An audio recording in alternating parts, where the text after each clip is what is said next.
"You're not invited to Thanksgiving," my dad said, light casual, like it meant nothing. I froze in my hallway, my keys still in my hand, realizing he wasn't joking.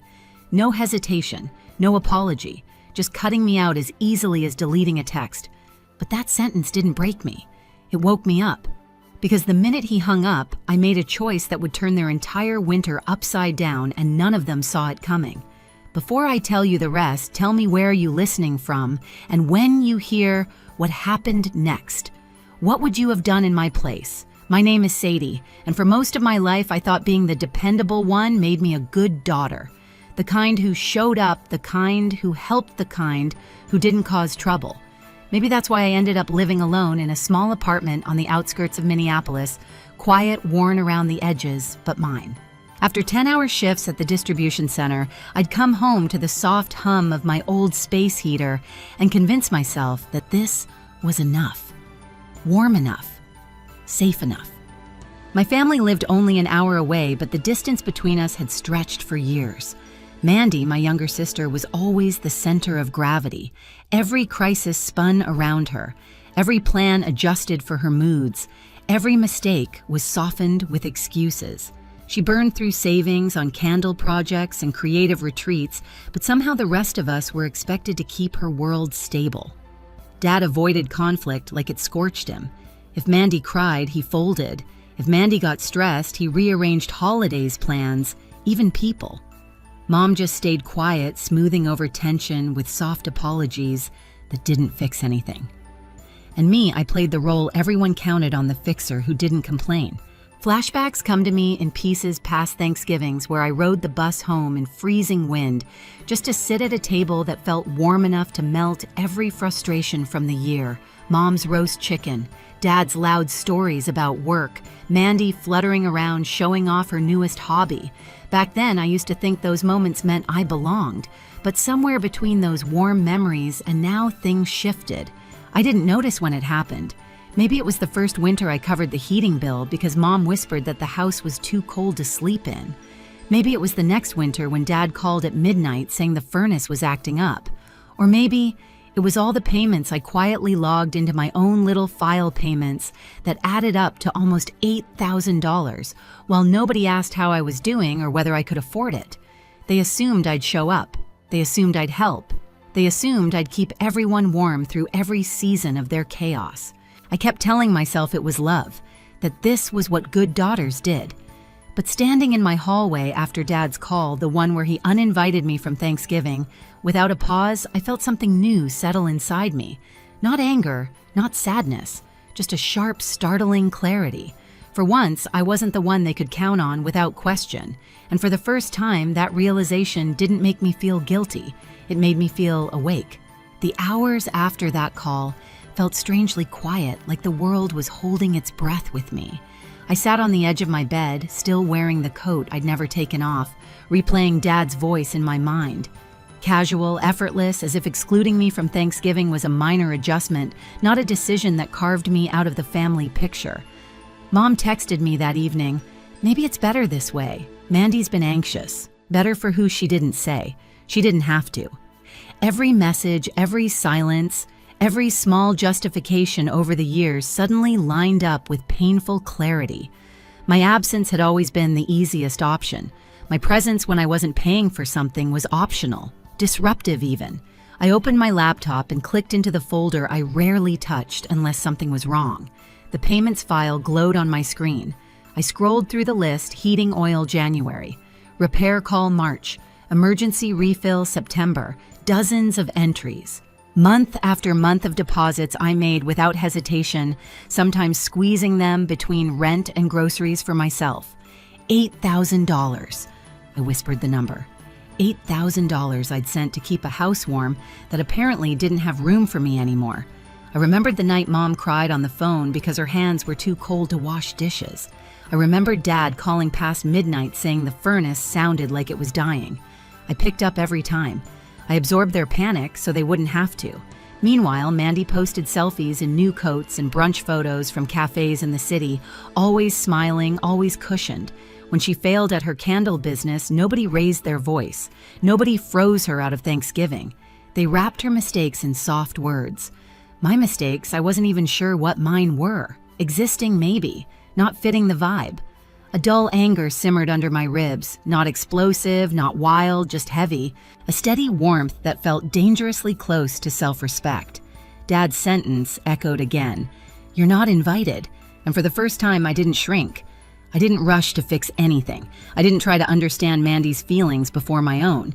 Instead, I opened the heating account. The login screen blinked back at me, familiar from every emergency payment I'd made. My cursor hovered over the dashboard where next month's auto payment was already scheduled. All those winters spent choosing their comfort over my own. All those nights I'd come home from a freezing shift only to send money I couldn't spare. Something in me settled, solid, final. I said it out loud just to hear how it sounded. Then don't expect my $8,000. Not shouted, not dramatic, just true. And for the first time in years, the truth felt like enough. I didn't act right away, not out of doubt, but because I wanted to feel the weight of the decision before I made it real. The next morning, Minneapolis was wrapped in a quiet layer of frost. I sat at my small kitchen table, sunlight barely breaking through the thin curtains, and opened my laptop. The heating account login screen looked almost innocent, like it hadn't drained pieces of me for years. I entered my password. The dashboard loaded. There it was, the next auto payment already set for early November, a number I knew by heart. My cursor hovered over the Manage Payments tab. My breath felt slow, steady. All my life I'd been trained to put their comfort before my own, to pour warmth into a house I wasn't welcome in unless Mandy approved the weather. But this time the warmth in my apartment was mine, paid by me, controlled by me. I clicked, then clicked again. A final confirmation screen appeared. Cancel automatic payments. For a moment, my hand trembled, not from fear, but from the strange feeling of choosing myself. I thought of Dad's voice telling me I wasn't invited. I thought of Mandy's silence. I thought of every winter where I froze on my way to work while sending money to a home where no one saved me a seat at the table. I hit confirm. The cancellation notice popped up instantly, just a small line of text, but it felt like a door opening inside my chest. 2 hours later, the messages started. "Mom, Sadie, something's off with the heating. Can you look at it?" I stared at the screen, then set my phone face down. Dad called that evening. Once, twice, 7 times. I let every call ring into silence. By the third voicemail, his tone shifted from annoyed to accusatory. "Sadie, this is childish. Don't complicate things. Complicate things." No, things were finally simple. The next morning, Mandy posted a photo on social media of her feet wrapped in 2 pairs of socks captioned, "House feels like a freezer, LOL." No mention of why, no mention of me, just another performance for the world. Meanwhile, winter moved in early. Weather alerts warned of a coming storm, temperatures dropping faster than expected. Mom texted again. "Your dad says the thermostat isn't responding. Maybe the system glitched." I didn't correct her. Not because I wanted them to suffer, but because I had finally stopped lying to myself. I wasn't their endless resource. I wasn't their emergency fund. I wasn't the heat they could steal whenever their world got cold. That night I looked around my apartment, the soft lamplight, the hum of my own heater, the blanket folded neatly at the edge of the couch. Everything small, everything simple, everything mine. And as the first snow of the season hit the window in gentle taps, I realized something I'd never allowed myself to believe. Choosing myself wasn't betrayal, it was survival. Thanksgiving morning arrived like a held breath. Minneapolis was buried under fresh snow, the kind that softens everything except the cold itself. I was sitting on the floor of my apartment, pulling a blanket over my legs, when a sharp knock rattled my front door. Not a polite tap, a demand. I already knew who it was before I stood up. Dad. Through the peephole, I saw him standing in the hallway, bundled in an old coat that looked thinner than the frost sitting on his shoulders. His cheeks were red from the wind, and he kept shifting his weight like the cold had settled into his bones. I cracked the door open just enough to see him. "Sadie." He breathed out the word, forming a faint cloud in the chilled hallway. "We need to talk." I didn't step aside. "About what?" His jaw tightened, not used to being questioned. "Don't play games. The heating at the house, it's barely working. Your mother hasn't slept in 2 nights. Mandy's upstairs crying. The place feels like it's 40 degrees. I kept my expression calm. That sounds hard. Hard? He blinked, disbelief flickering across his face. You canceled the payments. Why would you do that? For the first time in years, he looked small in front of me, vulnerable. But that vulnerability didn't feel like an invitation. It felt like a last-minute realization of consequences he never imagined would land on him. I didn't cancel the heating, I said evenly. I canceled my part in it. Dad stared at me as if I'd spoken a foreign language. You've always helped, he said. You know we count on you. I know, I replied, but you also told me I wasn't invited. Remember that part? His face flushed, not from the cold this time. It was just one holiday, Sadie. Mandy's been anxious. We didn't want drama. I let out a slow breath. You cut me out to keep her comfortable, but you still expected the money. Do you see how that sounds? Dad's voice cracked in frustration. This isn't about money.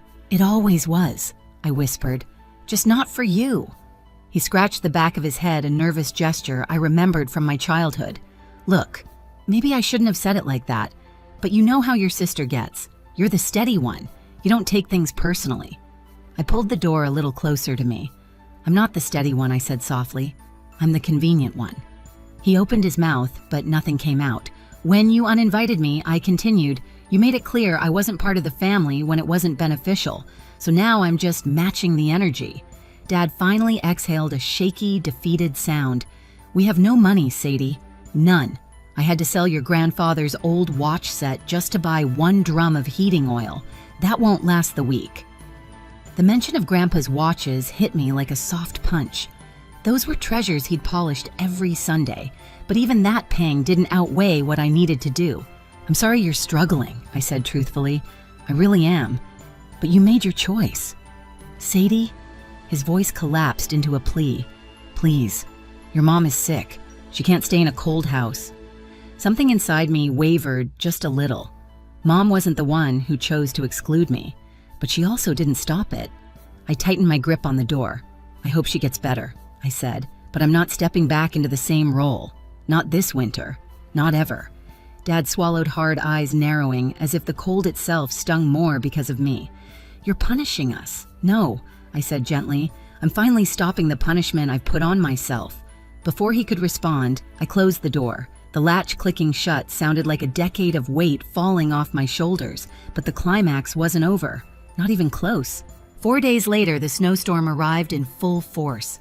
Strong winds hammered the building and the temperature outside dropped to single digits. I wrapped myself in a blanket on the couch, listening to the whistle of wind through the old window frame.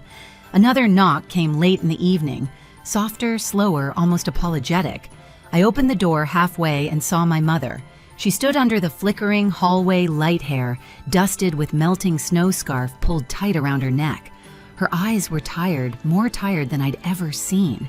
Hi, sweetheart, she said, voice trembling. I'm sorry to just show up. I stepped back slightly, letting the warm air touch her face, but still blocking the entrance. How did you get here? I took the bus, she said, then walked. She hesitated, rubbing her gloved hands together. Your father wouldn't come again. He said it's no use. I didn't answer. I let her speak.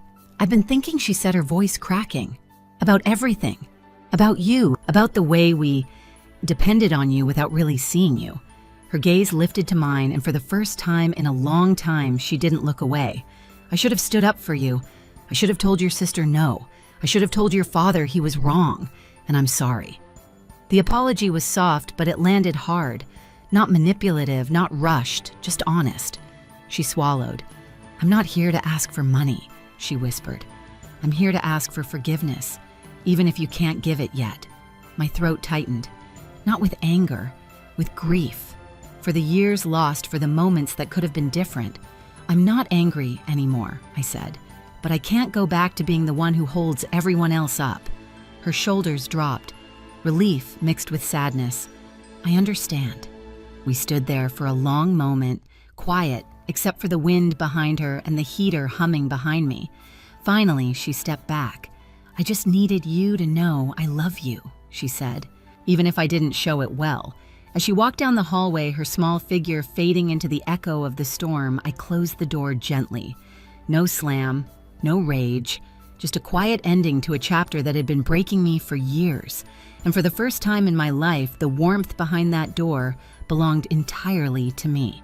Winter settled deep across Minnesota, but for the first time in years, I didn't feel swallowed by it. The messages from my family eventually stopped. Dad found a weekly rate motel outside town. Mandy bounced between couches until even her closest friends grew tired of the drama. The old house went up for sale cold dim and finally too heavy for anyone to carry. Meanwhile, my life grew quieter in the best way. I read more, slept better, saved money I used to send without thinking. Haley called sometimes giving me small updates, but I no longer felt pulled back into the old storm. Mom never asked for anything again. She just sent one short message weeks later, "I'm working on myself. Thank you for being honest." And strangely, that was enough. I used to think family meant bending until something inside you snapped. Now I know real love doesn't demand you freeze so others stay warm.